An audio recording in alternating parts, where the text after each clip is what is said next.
We're live. What is Hey, behind your head? what do you think's behind my head? We'll have to let the guests leave a comment of what's behind my head. Mm. Hmm. Some sort of spiky turtle shell pillow. You never played Mario Kart 64? No. Oh, okay. Well, there you go. Those that have played the best racing game, Mario Kart, they will know what this is. Mm-hmm. All right. So let's just say, welcome back to another episode of these crazy people that just eat meat and can't stop talking about it, and people that have weird pillows, and expect everyone else to have played Mario Kart 64. Go. So today, uh, we have an interesting topic, again, generated from an online discussion. Justin and I both love talking about it, and we hope you love it too. We hope you leave us some comments. We hope you enjoy it. We hope you watch the video, send links to other people, throw a lamb chop on that like button. Make sure and put a T-bone on that subscribe button. I'm stealing all of Justin's lines. Yeah, you are. It's all right. So anyways, Justin, you tell us. Don't get too relaxed. I want some energy out of you this time. What are we doing? You don't remember the topic? Hello, everyone. Welcome to another episode of the Meat Mosaic. I am Justin, the All Out Life Carnivore, and that is Tom, the Tom Carnivore. Tom of Whatever what? that means. Tomnivore. He only eats other Toms. There can Ugh. only be one. Yeah, Um, very picky. very picky. Welcome back. Leave us a comment. Leave us suggestions. Hit that like and subscribe button. Update from last week: the Kansas Chiefs did win, so go Chiefs, go Olmo for winning the Super Bowl. Everyone's really still excited about it here. You know, um, What are you talking about? the foosball game, The foosball game. the foosball game. Yeah, Right, the foosball game. yeah. Um, Um, I'm not quite sure how many players on the Kansas Chiefs are on a carnivore diet, but I'm pretty sure a majority of them are. Just throwing that out there. yeah, just throwing it out there, Just throwing it out there. Yeah. capitalizing on carnivore. Yeah. But shh, because You if a heard it team's here going, first, but you can't tell anybody. you can't tell anybody. That's right. First rule of carnivore is don't talk about carnivore except when you're talking about carnivore all the time. We are happy you're here. Please leave us our comments. We go live just about every Sunday, 5 p.m. Pacific, which is 9 p.m. Eastern, right? Or 8 p.m. Eastern. There you go. Three hours ahead. Just so those that know, carnivore will not increase your math ability. No, don't say Unfortunately, never. maybe I don't math as hard as I used to. it's a bit easier, I suppose. Mm-hmm. I'd say so. It makes it easier to focus on the buttons on the calculator. Mm, for sure.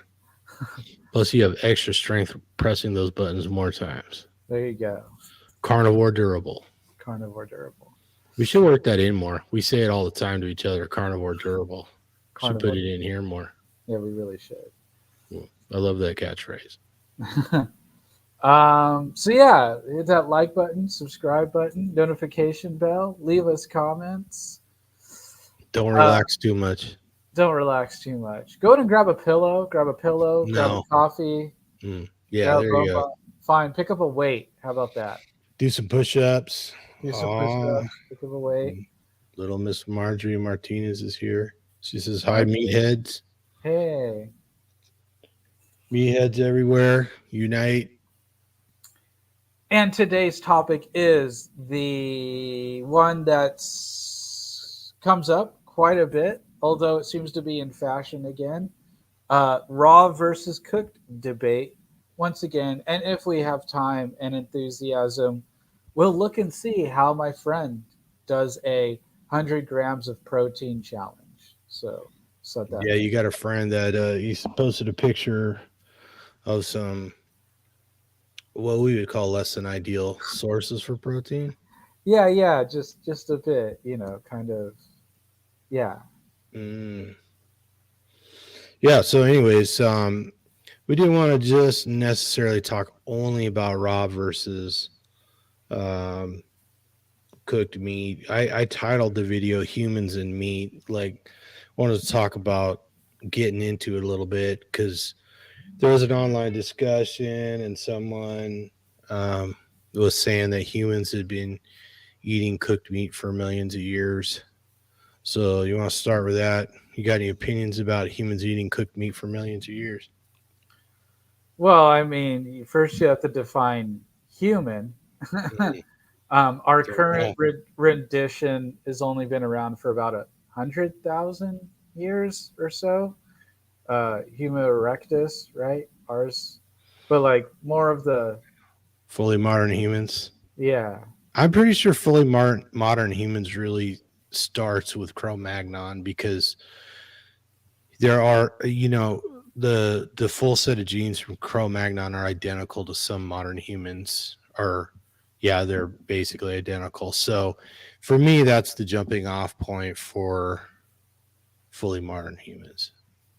And when would that be, Tom?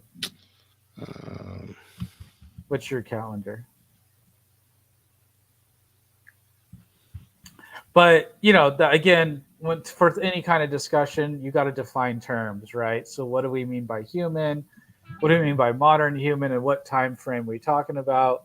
Because I think there is some, I don't know if you'd call it evidence necessarily, but pre-human, it's possible that we've been using fire for about 2 million years.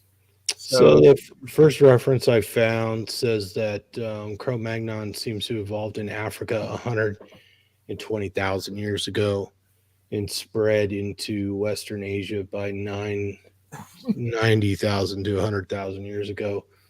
And I know that there are some speculations that Cro Magnon appeared outside of Africa even farther back than that. So, one of the things that's happened is, we keep discovering new hominids, new right.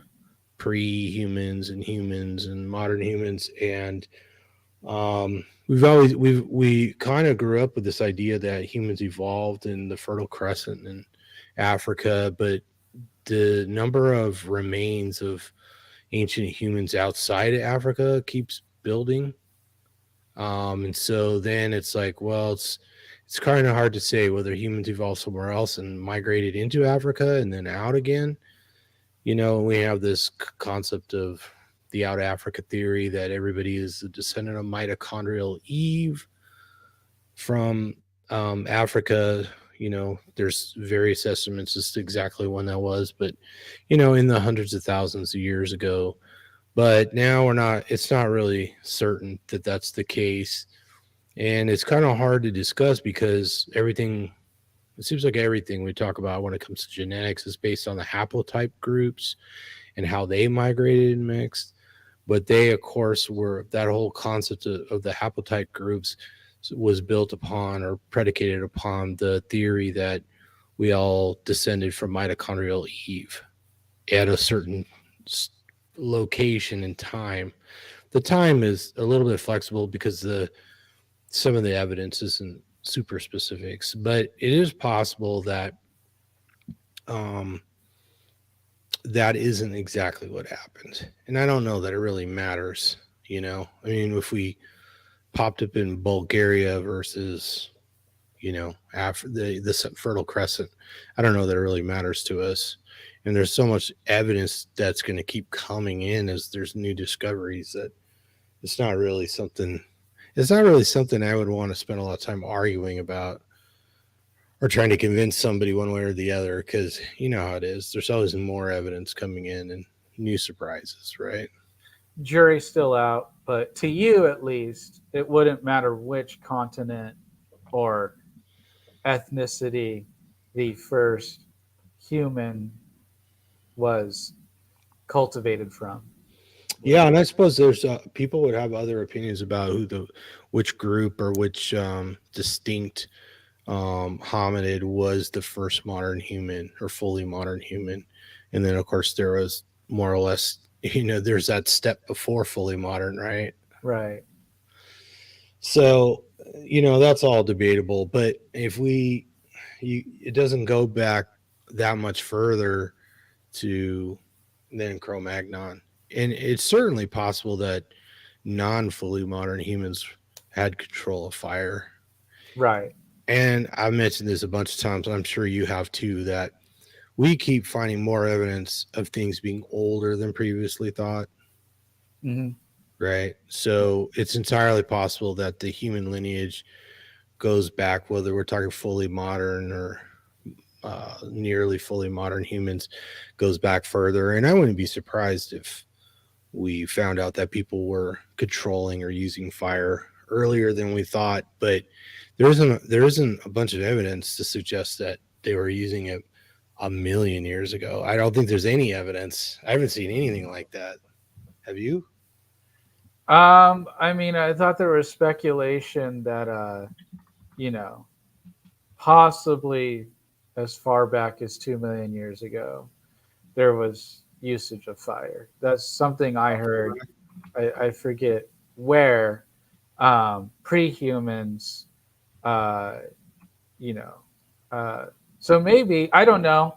Again, it doesn't really matter matter to me. I think that stuff's really hard to prove because where's the wood? I don't know.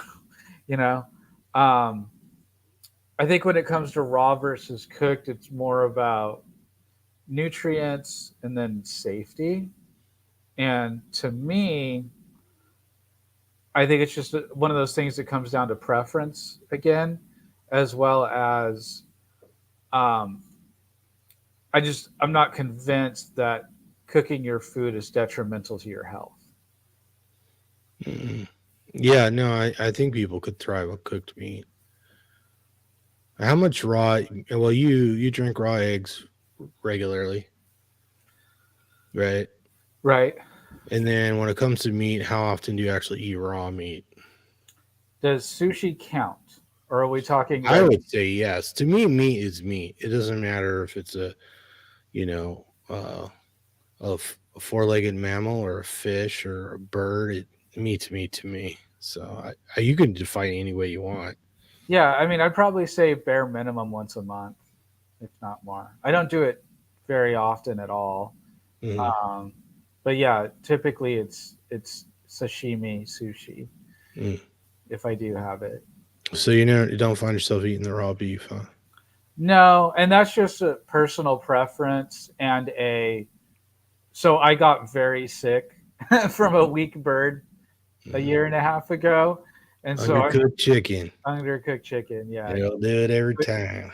took me out, and I know that's different. And God Well, help those that are open to eating raw chicken. It's it's not a something. good cautionary tale. Right, yeah. And so for me, I prefer my meat cooked. I think it tastes. It's just a matter of freshness. Hmm. Um, I as most busy people do. Now you meal prep a completely different way, and that totally works. But me meal prepping is cooking a bunch of meat, having it in the fridge, and reheating it throughout the week, right? And that's kind of typical for most people. Um, Now, I do have an inner dialogue of paranoia of not trusting conventional meat, eating it raw. That's just, I'm not saying I have any evidence to back that up. It's just, again, an inner dialogue of paranoia. And I'm aware of it and I'm completely fine with it. I would feel better eating raw psychologically, less paranoid if it was raw from like Whole Foods, organic, pastured, whatever. Or Yeah, like yes. I do. Go into the details of both sides of that. Like, what concerns do you have about eating raw meat? What specific details about the meat and perhaps its origin? And then tell us what's that psychological sort of inkling to do it. what advantage you think that the raw might provide? Give me both sides. Yeah, so I just think it's the handling of the meat Hmm. in a conventional, and it sitting at the grocery store for a while. Um, And and what is, could you expound on the handling aspects of it for me? I mean, when you imagine, uh, what does handling involve? I mean, right, so it's like passing of hands. The butcher, they're moving through a lot of meat really quickly. They've got huge shipments to take care of because you're talking Stater Brothers, Albertsons, Price Cutter, Walmart, Sam's Club, Costco. That's a lot. I mean, I don't know how many grocery stores in the country, but like that's a lot, right? And most of the meat comes from like 5 meat plants, right? And so that's a lot of quick processing to go through. And so I'm not saying that the standards aren't up to snuff. I'm not saying that there's anyone out there maliciously trying to get anyone sick. I'm saying when you're handling that much volume and the idea is that this meat is going to be cooked, it's not prepared thinking of people eating it raw. mhm. I just think there's more percentage of error and for a bacteria to get on the meat or cross contamination, right? Because these plants also uh, processing other things as well, right? Or their grocery stores sitting next to other things, or they're packing and unpacking other stuff, and we got rules and regulations and all that stuff. But it's just, again, I think of all that and I just don't typically trust me eating just regularly eating raw meat from the grocery store. Gotcha. Yeah. And So then I'm there's also could be my own flaw too, right? Me just so happened to put the meat down somewhere that wasn't clean, or leaving it out somewhere that was a little too warm. so say hi to Christina real quick, and then tell us about the other side. Hi, Christina. Hi, Christina. On the other side of it, the organic green, I just think there's, you know, a little more care. It's processed a little slowly. Um, and the and I think there is a bit little extra boost to it, a little bit easier to digest. And when I say easier, I just mean we've both done it. When you eat raw meat, it doesn't feel like you've eaten anything in like this weird way. You're satisfied, full, but in a weird way. You could go run 3 miles and you feel like it's not in there. I don't know. Yeah, I want to chip away at that a little bit because one of the comments I saw was that somebody said, "Well, if you eat raw meat, it's going to sit in your stomach. It's going to be, uncomfortable. It's going to sit there like a rock." And I have never noticed that. If anything, I've noticed the complete opposite, right? Right? Yeah. And that goes for sashimi, like bluefin tuna or whatever, as well as beef. And I mean, I eat some pretty, when I eat raw beef, I'll eat something that's real, a sturdy piece of top sirloin, that's pretty tough and has very little fat. And you would think something like that would be hard to digest, but I find the complete opposite. Yeah, no, I think that person's crazy saying that eating raw meat just sits in your stomach. Yeah. I mean, maybe for some people it does, but I haven't noticed that at all. If anything, I mentioned in that comment that, Is there stomach acid of 5? Like, what's going on right? here? Is their stomach acid mostly water? I don't know. So maybe they haven't even tried it. They're just making an assumption. Right. So tell me about that psychological sort of inclination to want to eat raw meat.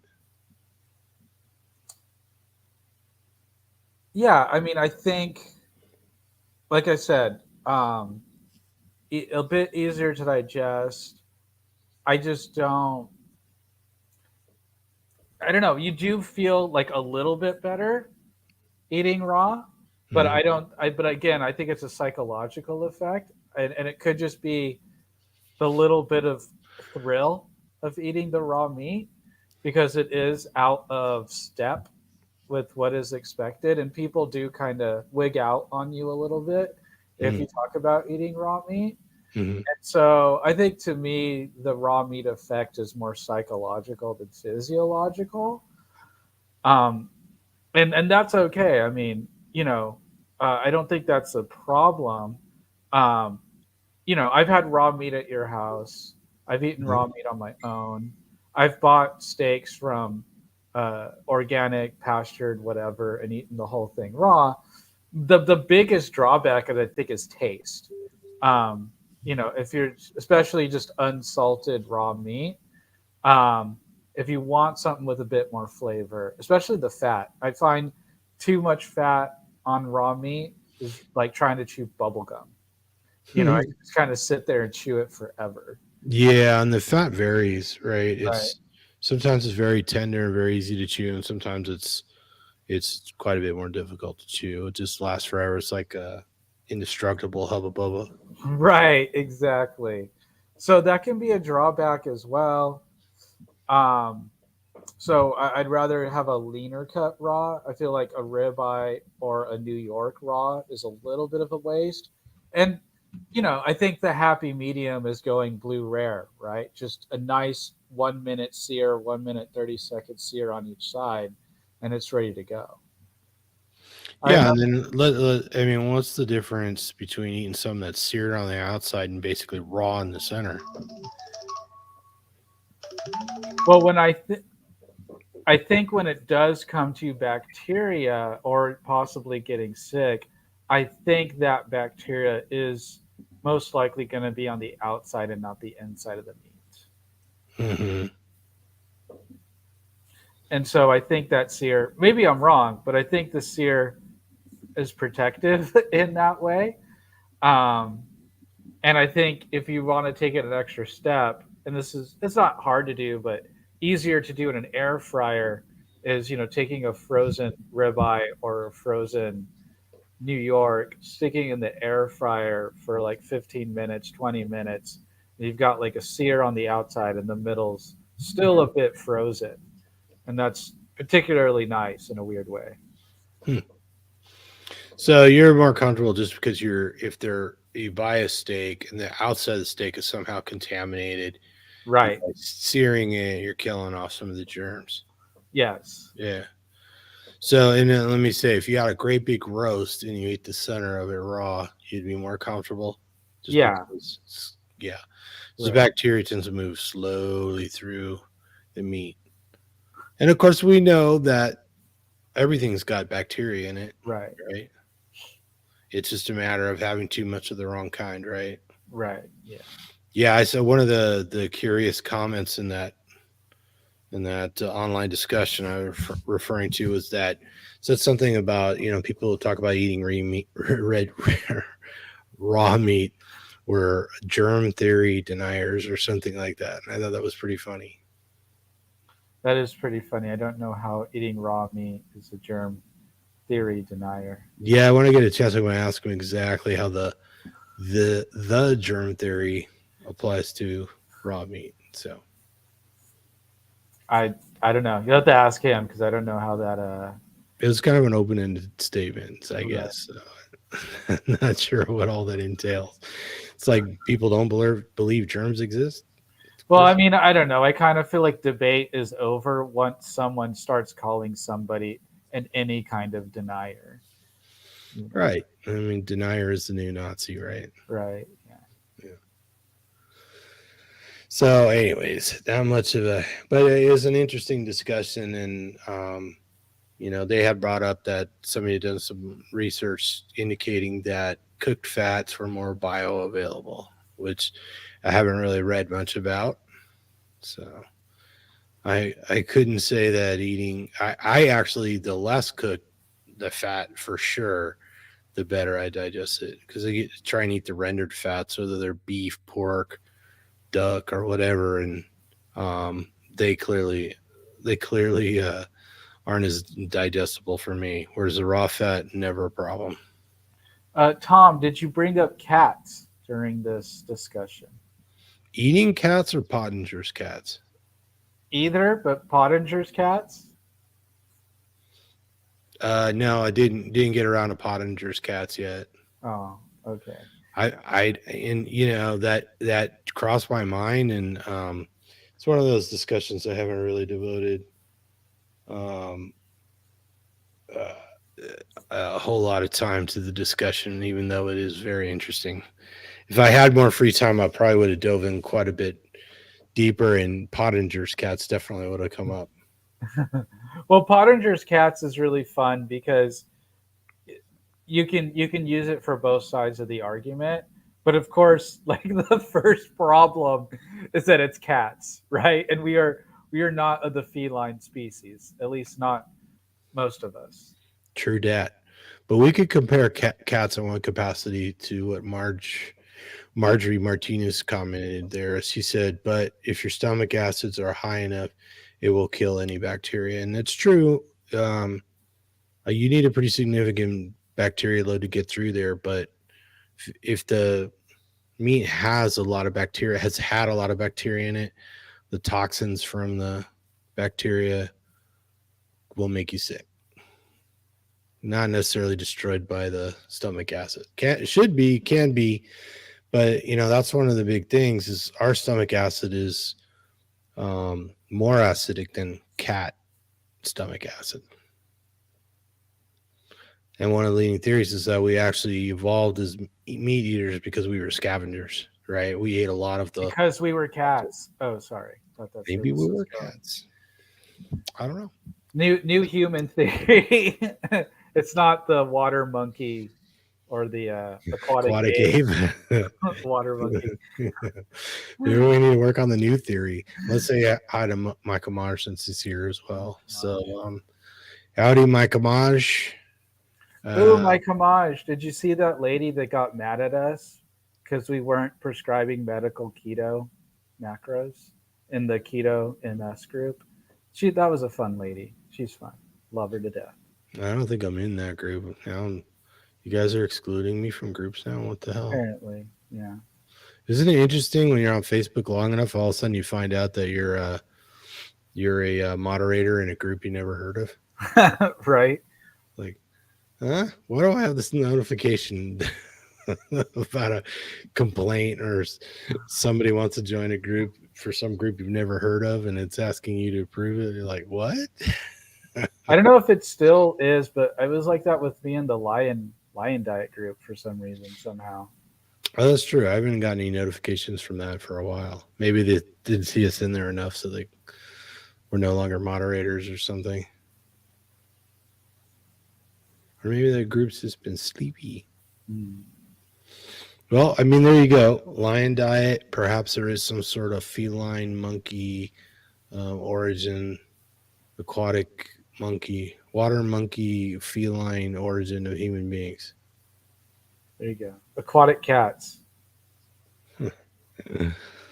Michael Marsh says he missed that comment.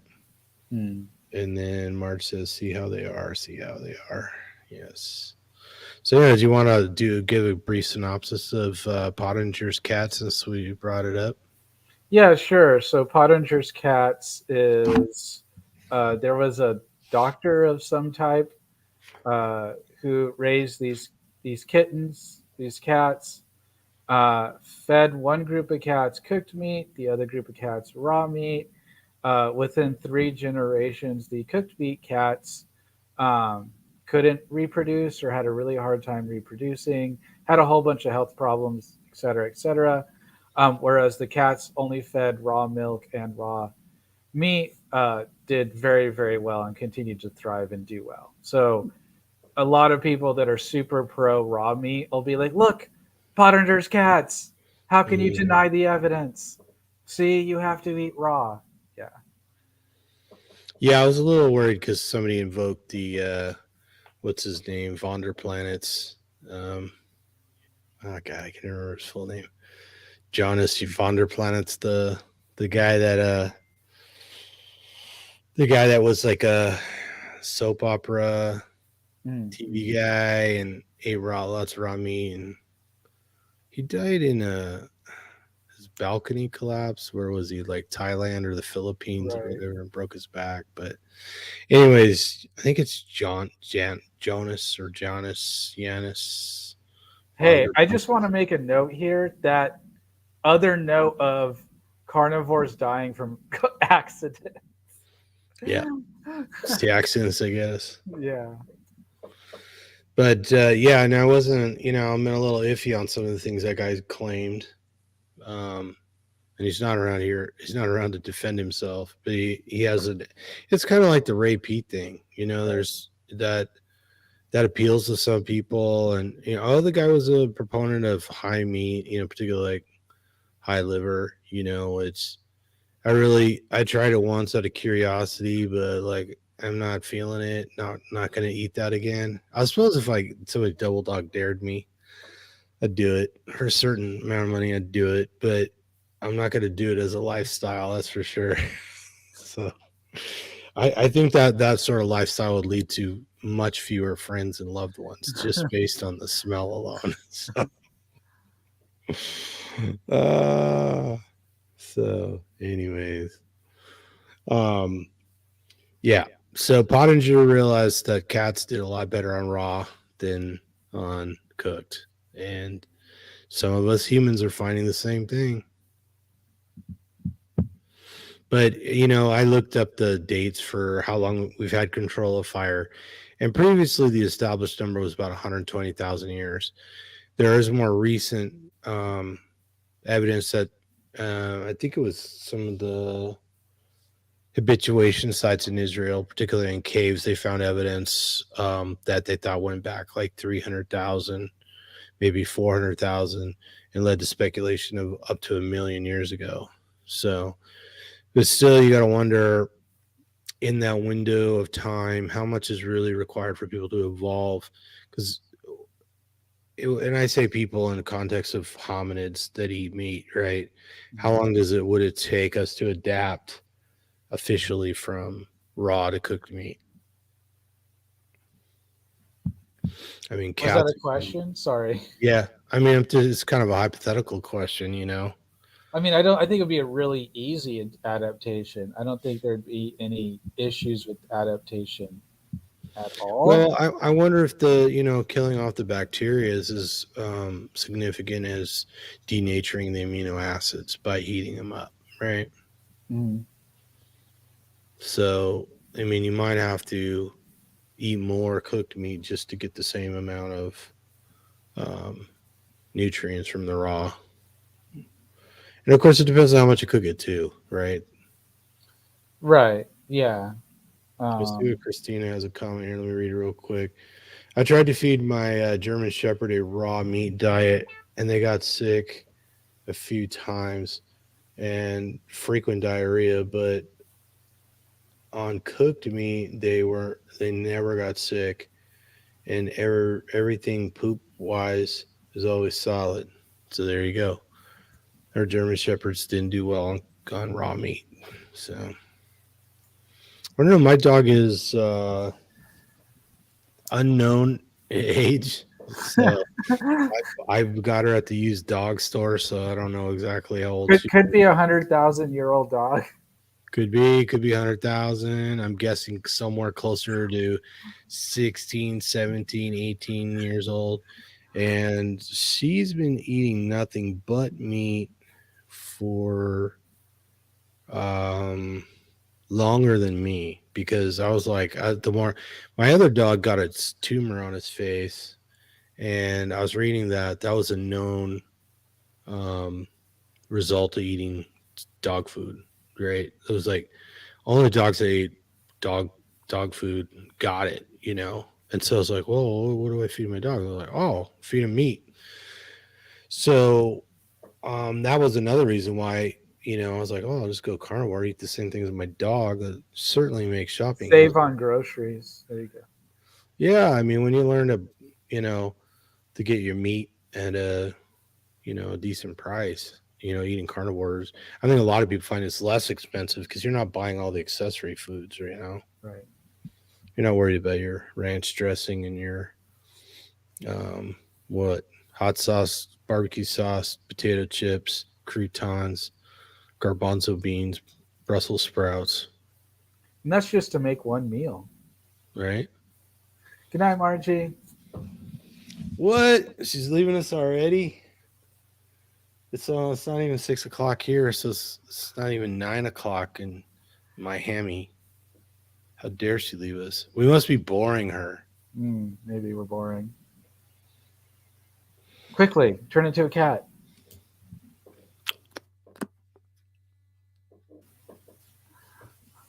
I don't know what else the cats do. Oh, we're losing Christina too. I think she's just saying good night to Marjorie. Oh, okay. Maybe. We'll see.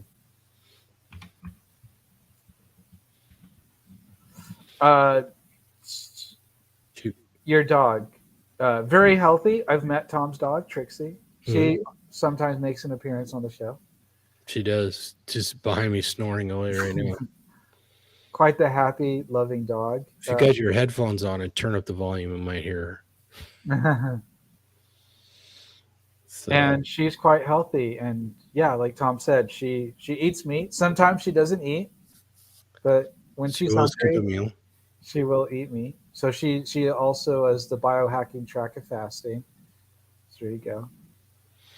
She tracks her autophagy. I've seen it on her smartwatch. Yeah, she likes that smartwatch data. I mean, she's a dog. She's semi-retired. All she does is bake for food. So, she really, all she's got in her life is eating, getting petted, and going for a walk. So, I think she fills up the rest of her empty days with looking at her smartwatch data. How's she do on her walks, Tom? Fine. Yeah, she'll walk as much as I got time for her. So, and I mean, she runs up and down the stairs like just when she's excited for no reason other than she's excited. She races around when I get home like she's like a quarter horse. She's just like she'll run down the hall, barely make the corner, turn around, come back down the hall, barely make a corner, turn around, and just like like as fast as she can. And then she'll hit some smooth flooring and slide across the floor and do that thing dogs do when they're spinning all 4 feet at the same time trying to get traction. She's a dog, still acts like a dog. I mean, I'm not saying she acts exactly like she did when she was a puppy. Right. I could tell the hearing's going, and all that, but she's still a very active dog. Of course, she's a rat terrier, so that they're fairly energetic dogs. They can be downright hyper when they're puppies. But yeah, she has an amazing amount of energy for a dog that's way up there in years. I think the oldest dog alive right now is only like 21 or something like that. Right, yeah. So, anyways, and it's a long-lived breed, so. Well, she has the same problem that the centenarians have, right? People always talk about the centenarians, and they're in this. They have trouble getting traction on slick floors? Yes, exactly. Well, because there's people that have been born before birth certificates were regulated. And so they say that so-and-so's people are centenarians, but there's no actual way to like confirm it. Yeah, that's an interesting problem because some people are registered like in a church registry. Right. And then they have their born name and then they have their church name or saint's name or whatever in the book, and it's like, well, is this the same person or not? Right. So, and of course, a lot of people, they come from overseas or they move for one reason or another, war, famine, family breakups, so on and so forth. I did like on Good Day LA, they sell it. Was it Good Day LA or was it Good Morning America, where they celebrate the centenarian birthdays, and it was sponsored by Smuckers, which always made me laugh. Smuckers. Yeah, because grape jelly is the secret to living a long life. I don't know if it's a secret to living a long life, but Smucker's jelly, I mean, is damn good. I was never a fan of strawberry. I was pro grape. I was always pro grape. Blueberry was whatever. Black boysenberry, it's okay. I was all about grape jelly though. Grape jelly. Grape jelly. See, Sly popped in. She says, LOL, LMFO, AO. Is that what it is? And last minute, I was being held hostage by a 4-year-old. That happens to everybody sooner or later. Yeah. I know I had a friend staying with me for a while, and she had 3 kids, and every one of them threw up on me within a year. So I know what it's like. Now, those sound like some stories.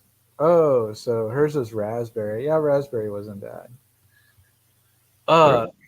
What I thought was super gross though was that company.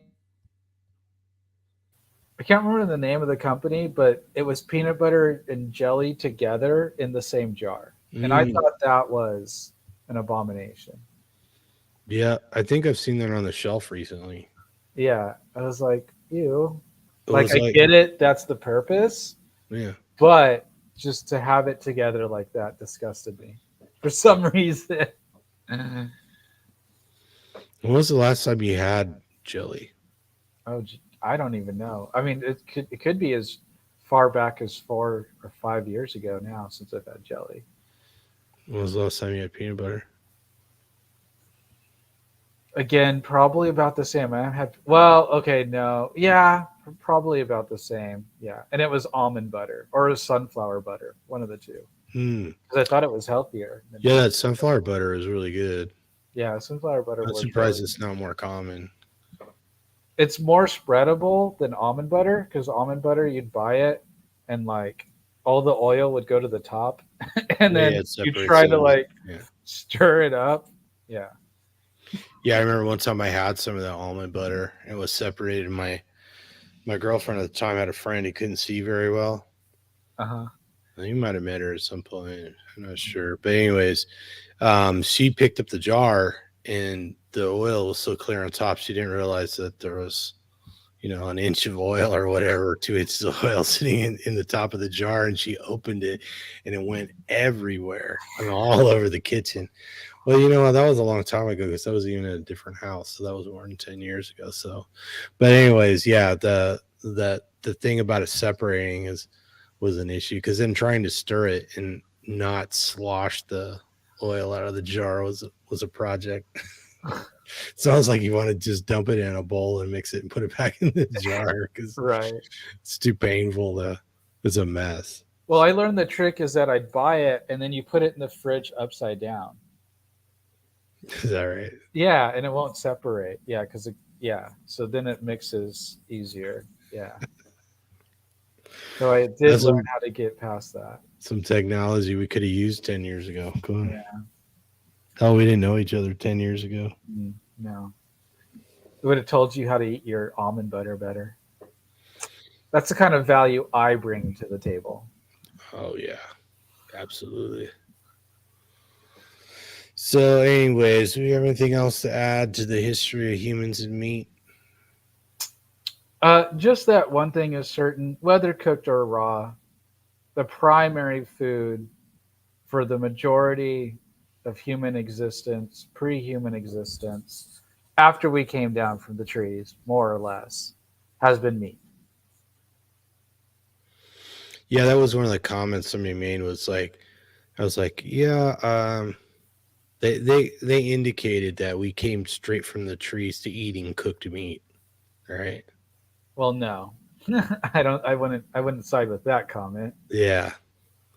I thought that was interesting. And I could see how people would get that impression, but I haven't seen any science at all, or I haven't even really seen any theories that support that, We were eating blooded bones. Yeah.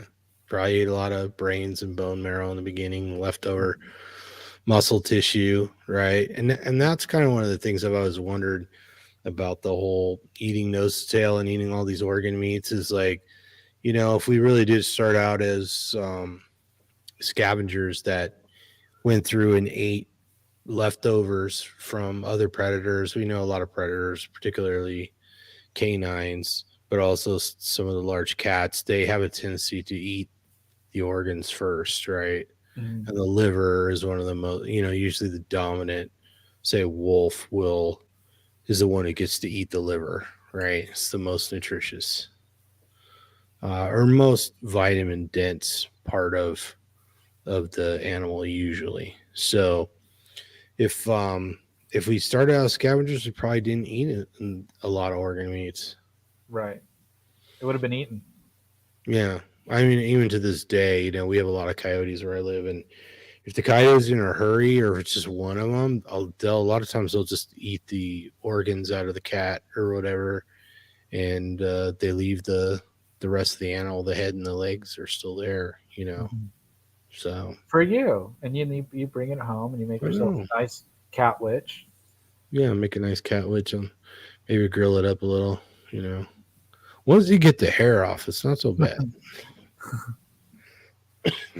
So Speaking of scavenging, my fiance is out eating chicken feet as we speak. mm, She loves chicken feet. good for her. Mhm. Is there a secret to cooking a good chicken foot? I don't know. She went to a Chinese restaurant to go have it. We'll expect a full report on how to properly prepare chicken feet for the next video. It tastes very spicy, gingery, and lemony when I ate it with her. Mm-hmm. Yeah. All right. Well, do we have any comments from our spectators? Anybody got any comments to say on the history of humans eating meat or raw versus cooked? Anyone? Anyone? Other than Sly likes to eat her meat with raspberry jam, And raspberry would Snickers. would jerky be considered raw or cooked? Well, I mean, it's processed, right? That's a funny thing too. People like red meat and processed meat, linked to cancer. And then of course they say it proves cancer. And it's like, well, what's processing? Is it processed if I throw it in a grinder? Is it processed if I dry it out? Because we've Cricket. been salting and letting meat lay out there to dry for quite a while too. Yeah. Which is probably something we did and or yeah. Um don't know why my phone's blowing up.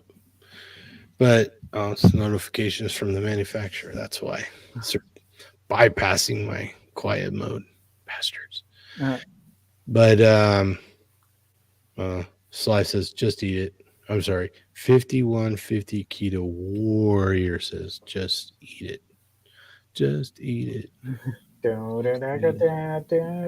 wow. Are we gonna get sued for that? Oh man.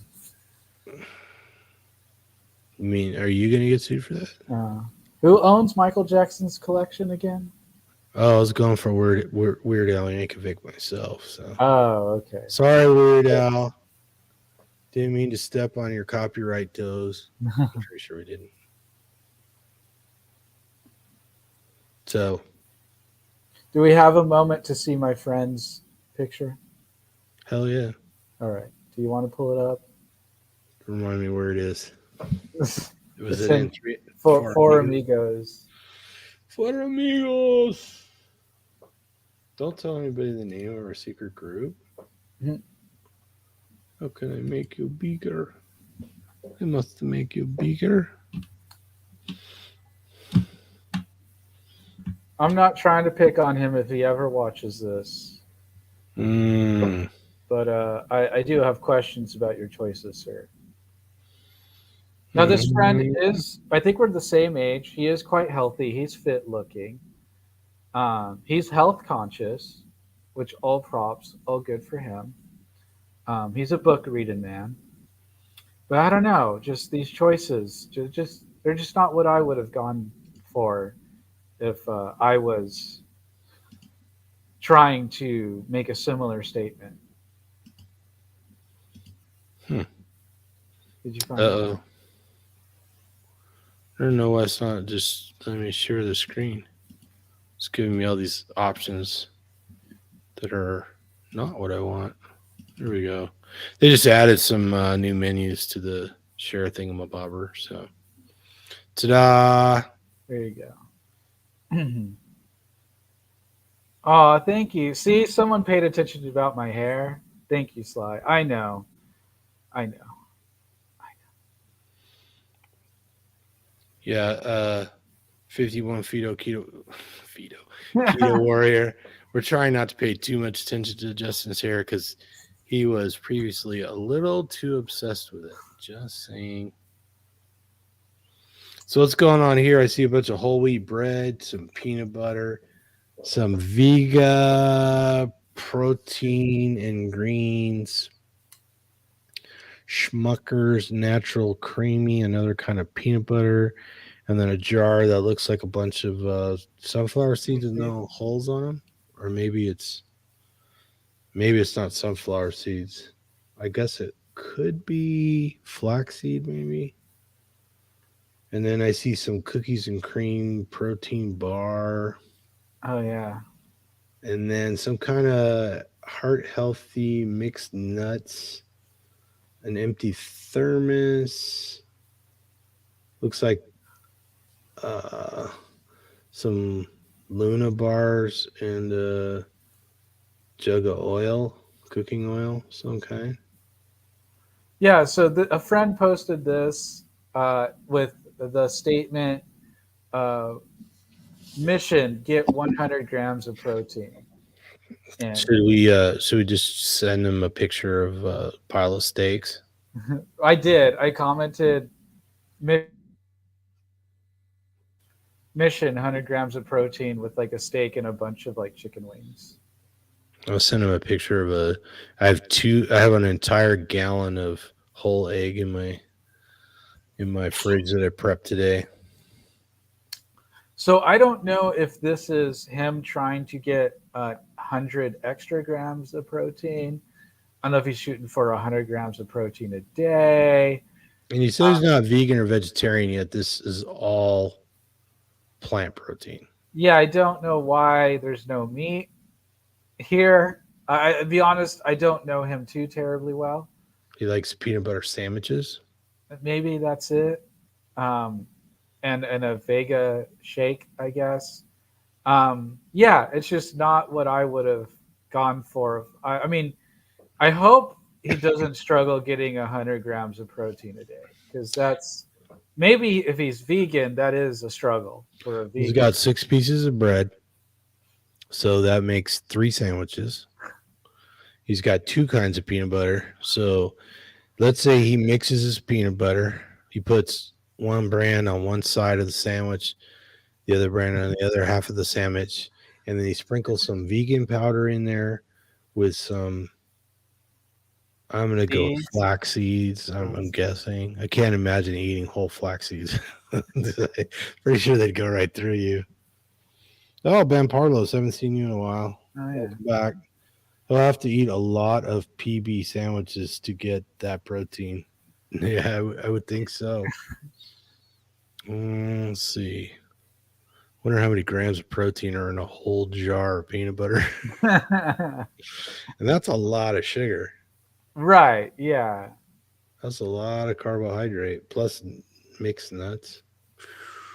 Oh, so maybe he makes like a crunchy peanut butter sandwich with protein powder on it. Maybe. Yeah. But then what's the Luna bars and the Oreo bar things for?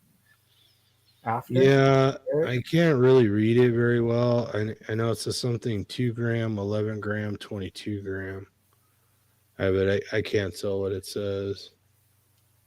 You know what those are measurements of. I mean, it's cookies. This guy is definitely in his yummy phase because it's all peanut butter, chocolate, cookies and cream. I mean, this is your meal after the gym, right, Tom? This is what you go for, right, to get in your protein? Oh yeah, definitely. I'd blend my peanut butters. Yeah, for sure. With lots of cookies and cream bars. Yeah. I mean, you could put some peanut butter on the cookies and cream bar. How amazing would that be? Oh, maybe he's dipping that in. Yeah. Maybe the organic peanut butter is for the sandwiches, and the Smuckers is for dipping the bars. Mm-hmm. So you're gonna make sure and tell him we had a little fun at his expense. I don't know. We'll see. Like I said, I posted a bunch of meat on at the bottom. So Tom, do you ever struggle getting 100 grams of protein? No, I struggle if I want to get a 600 grams, but not 100 grams. No. How about you? No, like I think even on a bad day, I'm closer to 200, 180. I think is like my average. Right. I mean, 2 meals a day. It's not like I've never had to consciously be like, oh man, I need to get 100 grams of protein in. You know what I mean? Maybe if I was trying to get like 300, then like I'd have to track that a little better. Um, yeah, I mean, I'm not sure. Yeah, like Van Parlo said, Oh, he's damn, gonna there was a Smucker's peanut butter recall. have. Oh, Smucker's is the one that puts jelly in the jar with the peanut butter, too. They must have started. I think they copied that other company, which I think was called Goobers. Now, remembering. Yeah. Which, yeah, if you buy a jar of peanut butter and jelly together, you are a goober. So I'm looking at the Smucker's nutritional facts. I guess I could share that. Where'd you go? Share. Gotta clickety clack. Boom. So let's do some. Since we math hard, let's embarrass ourselves on screen. Boop. Don't care. All right. So let's figure out how much. So one serving is 8 grams of protein. Hey, there you go. It's 190 calories. So 2 tablespoons. So we'll math hard. So every tablespoon is 4 grams of protein. So you need 25 tablespoons of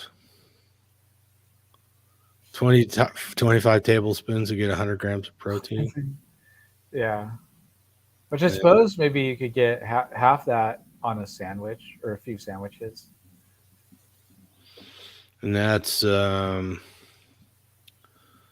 see how many grams of peanut butter that is. It's 16 It times says 20. 32 grams. Yeah, that's per serving. Uh, And I'm going half of that to get 4 because 4 was easy to divide into 100, right? mm, So it's 400 grams of peanut butter. So that's getting close to a pound.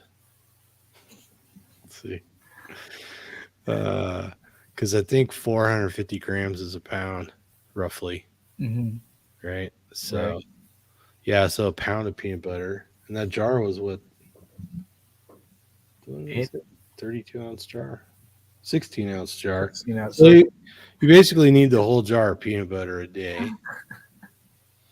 So, see how many teaspoons are in there. We can figure out. I'm actually amazed that there's only 7 grams of carbs. So peanut butter, if it wasn't for the lectins, it wouldn't be that bad.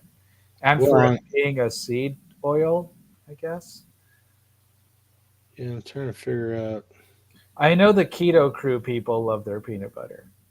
Of Not the butter. course, that's the best part about keto. So, how many teaspoons or tablespoons? How many tablespoons? Tablespoons to the. Oh, shit, that doesn't work. Yeah, I was like, what are you doing? You can't do tablespoons to pounds. No. Oh well, maybe it's fluid ounces. That would work. Yeah, That's probably what it is because it's a liquid, right? right.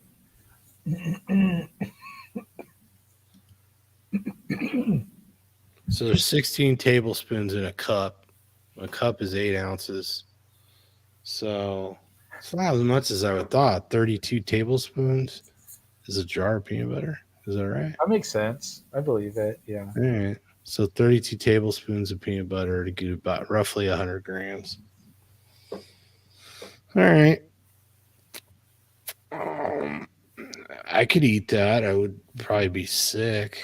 I hate that, right? How An about you? entire jar of peanut butter. Yeah, I don't think it would go well. Well, I mean, he's got his vegan protein shake there too, which is probably 22, 25 grams of pea protein or plant protein. Right. So he only has to have 16 tablespoons of peanut butter a day. Yeah, and there's a little bit of protein in whole wheat bread, right? Right. So now he's down to 10 tablespoons of peanut butter. Who doesn't love peanut butter? So, yeah, I mean, come talk to me if you see this. We should have a bit of a chat. I say you hit him up. Can you come on our show? Talk about your It's your dietary- friend. Just go get him. Yeah. We'd Oh, like to talk about this. Miss Patricia's here. Hey, Miss Patricia. Let's see. Ban Parlo says just the difference of bioavailability alone between PB and steak is laughable. I'd agree. 'Cause, I mean, as good as peanut butter tastes, I mean, just you don't have to eat that much. It'll give most people heartburn for it. But probably by the time you get to half a cup, you're gonna be hating life. Plus all the sugar. Come on. I can't remember if peanut butter gave me heartburn. I don't remember. Well, I think you have a new experiment. Yeah, maybe. Start chucking down some peanut butter. How much peanut butter can you eat Before you get heartburn? sick? Yeah, Before I get sick? digestion. Probably not much. Can I Right. opt for the almond butter? All right, do it almond butter. I think the almonds are even harder to digest than peanuts. You know what? Paul Saladino made his name by doing steak and honey. I'll make my name by doing steak and almond butter. You go for it. I'll get my name, my face on an almond butter factory. There's already my company, Justin's Almond Butter. There you go. It's out there already. I think when I see you not too long from now, we're gonna have to just serve you up a steak with almond butter on it. Hey, whatever gets it down, right? We can get your fiance some chicken feet with what are they called? Sunflower seed butter on them. Yeah. Yeah. Yeah. So yeah, so that was my friend's journey into getting 100 grams of protein. All right, well, hit him up. See where he's at. How many grams is that? Inquiring carnivores want to know. Mm-hmm. Just float the idea. Hey, what have you ever thought about just eating steak? So how much meat do you have to eat to get 100 grams of protein? Well, let's look at New York Strip because it's one of our favorites. Certainly less than a pound, I think. So New York Strip, where's the size of the steak here? It's just the first thing I came across. It's 155 calories, 6 grams of fat, carbohydrate 0, protein 23. So somewhere around 4.25 New York strips would give you 100 grams of protein. That sounds like a good day to me. Right? Right. Can't wait. But it's not showing me the weight of the steak, which is kind of annoying. How big of a steak is it? And New York strips typically aren't that big, so that's so weird. This particular thing I'm looking at doesn't tell me the size of the steak, which I guess a lot of people probably don't care about. I mean, they're usually well under a pound. So, what's the biggest New York strip you've had lately? Oh yeah, see that was only a 6-ounce New York strip. That's a very small steak. Yeah. Okay. 23 every 6 ounces. So a pound. Because this website here that I'm looking at, which is Nutritionix.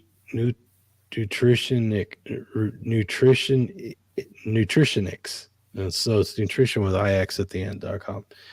And it's saying 6-ounce New York steak, 170 grams, is 528 calories and 44 grams of protein. Damn. So there's some difference in the data there for sure, because that's 44 grams of protein. You only see two and like 0.1, so 2.1, 2.15 steaks. So I found something with Easy. beef, 100 grams of most cuts, which is 3.5 ounces, will give you about 20 grams of protein. Yeah, I mean, beef in general is usually in that range from 20 to 27% protein. Right. Of course, So most of it's water. Most of the meat is water. So you're talking pretty much a good sized steak or a good sized cut of meat, and you will hit 100 grams of protein. yeah, if you're eating like a 16-ounce steak, you'll hit 100 grams of protein usually, unless it's got a lot of fat on it. Right. Yeah. So Sounds a yeah, lot easier than eating 6 peanut butter and jelly sandwiches and a protein shake and well, a bar. inquire with your friend because we want to know why not steak. Yeah, why not steak? Maybe your friend will do an experiment. Compare peanut butter and protein bars to steak. Let us know what his results are, how he feels, Right. which one he enjoyed more. What was Mo Betta? That's for sure. So anything else? No, I believe that's it. Because we already went over an hour, so not that we have to stop, but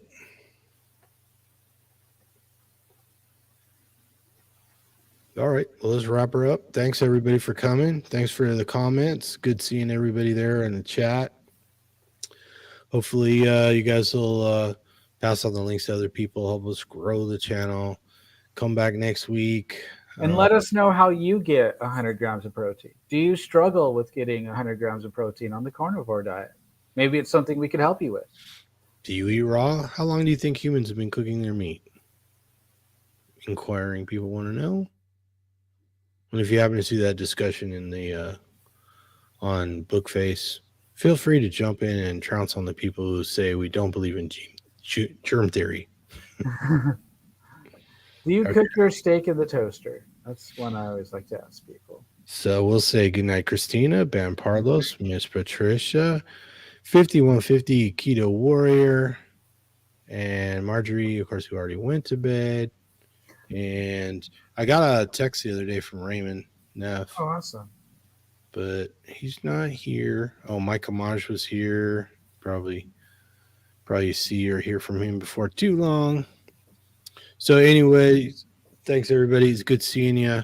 See you online. See you on the Telegram group, Meat Mosaic Telegram group, Facebook Telegram group, and other places, Autistic Carnivores.